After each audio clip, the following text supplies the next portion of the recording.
Hashtag how to make better decisions under pressure. Hook.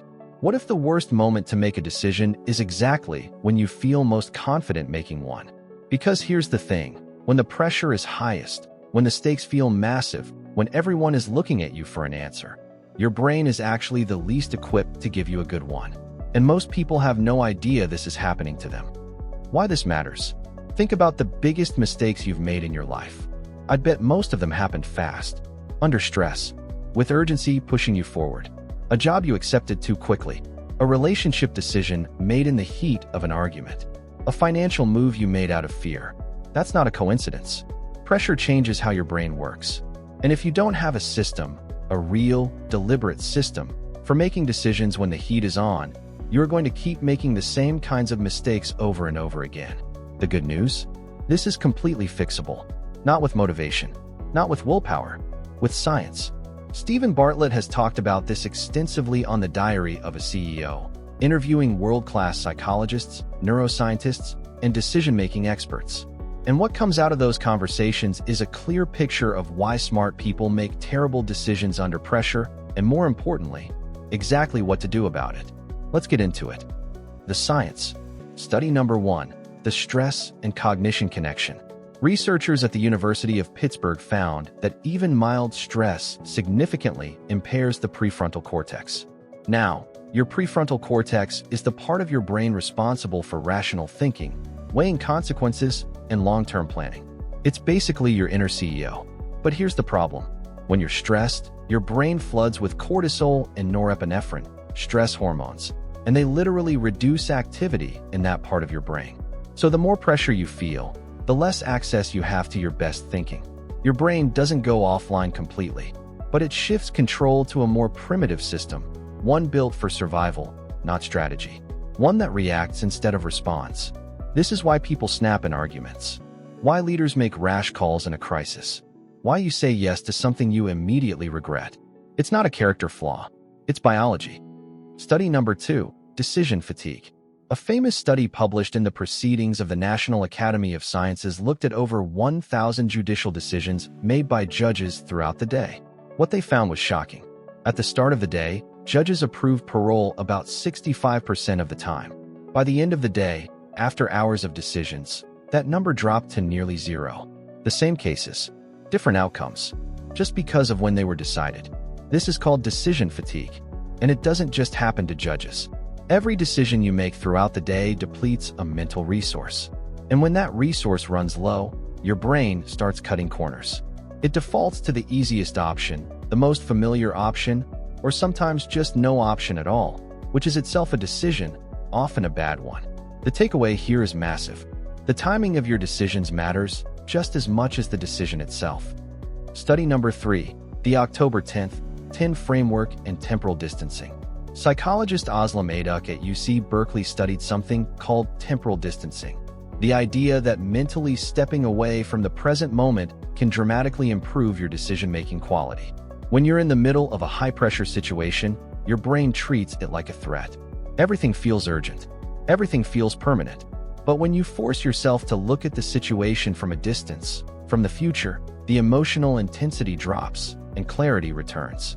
This is backed by research showing that people who practice temporal distancing make decisions that are more aligned with their actual values and long-term goals, rather than their immediate emotional state.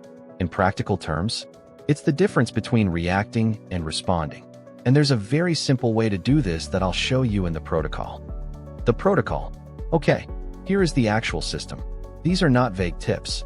These are specific steps you can use starting today. Step 1. Create a decision delay habit. The first thing you need to do is build in a pause before any significant decision made under pressure. The rule is simple. If a decision feels urgent and emotionally charged, you are not allowed to make it immediately. For small decisions, give yourself at least 10 minutes. Go for a walk, get water, change your physical environment. This alone can reset your nervous system enough to re-engage your prefrontal cortex. For bigger decisions, give yourself 24 hours minimum. Tell people, I'll have an answer for you tomorrow. Most of the time, the world will not end. And the answer you give tomorrow will be significantly better than the one you'd give right now. The pressure to decide immediately is almost always an illusion. Recognize it, name it, and then deliberately slow down. Step 2. Use the October 10th, 10 method. This comes from author Susie Welch, and it's been validated by the science of temporal distancing. Before making any high-pressure decision, ask yourself 3 questions. How will I feel about this decision in 10 minutes? How will I feel about it in 10 months? How will I feel about it in 10 years? That's it. 3 questions. But what they do is extraordinary. They pull you out of the emotional fog of the present moment and force your brain to engage with the future. The urgency drops, the emotion cools, and you can suddenly see the decision more clearly. Try it right now with something you're wrestling with. You'll be surprised how fast it works. Step 3. Protect your peak decision window. Remember the study about judges? The timing of decisions matters. Most people have their highest cognitive energy in the first 2 to 4 hours after waking up. This is when your prefrontal cortex is freshest. This is when you should be making your most important decisions. So here's what you do. Identify your 2 or 3 most important decisions or problems right now, and schedule time to work through them in the morning, before email, before meetings, before the noise of the day hits you. Stop making big decisions at the end of a long day. Stop making them when you're hungry, tired, or emotionally drained. Those conditions are not neutral. They are actively working against you. Guard your peak window like it's your most valuable asset, because it is. Step 4. Build a personal decision filter. This one is slightly more advanced, but incredibly powerful. Write down your top 3 to 5 core values. Not what you think they should be. What they actually are based on how you live your life. Things like freedom, family, growth, security, creativity, whatever is genuinely true for you. Now, whenever you face a high-pressure decision, run it through this filter. Ask, does this choice align with my values, or is it pulling me away from them? When you have a written filter, you remove a huge amount of the cognitive load from the decision. You're not starting from scratch every time. You have a reference point, a compass. Stephen Bartlett talks about this constantly. The idea that clarity of values is one of the most underrated decision-making tools that exists. And the research backs him up completely. Common mistakes. Now let's talk about what people get wrong. Because even with the right information, there are some very common traps. Mistake 1. Mistaking speed for strength. A lot of people, especially in leadership roles, believe that deciding fast means deciding well. It feels decisive. It looks confident. But speed without a system is just impulsiveness with good posture. The best decision makers aren't the fastest. They're the most deliberate. Mistake 2. Asking too many people. When you're stressed, it feels natural to seek reassurance. So you ask one friend, then another, and suddenly you have 6 different opinions, and you're more confused than when you started. This is called decision by committee, and it almost always makes things worse. Pick 1 or 2 people whose judgment you genuinely trust. Be specific about what you need from them, and then make the call yourself. Mistake 3. Ignoring your body. Your body gives you real information. Tension in your chest, a sick feeling in your stomach, a sense of lightness or relief. These are not random. They are your nervous system processing data that your conscious mind hasn't caught up with yet.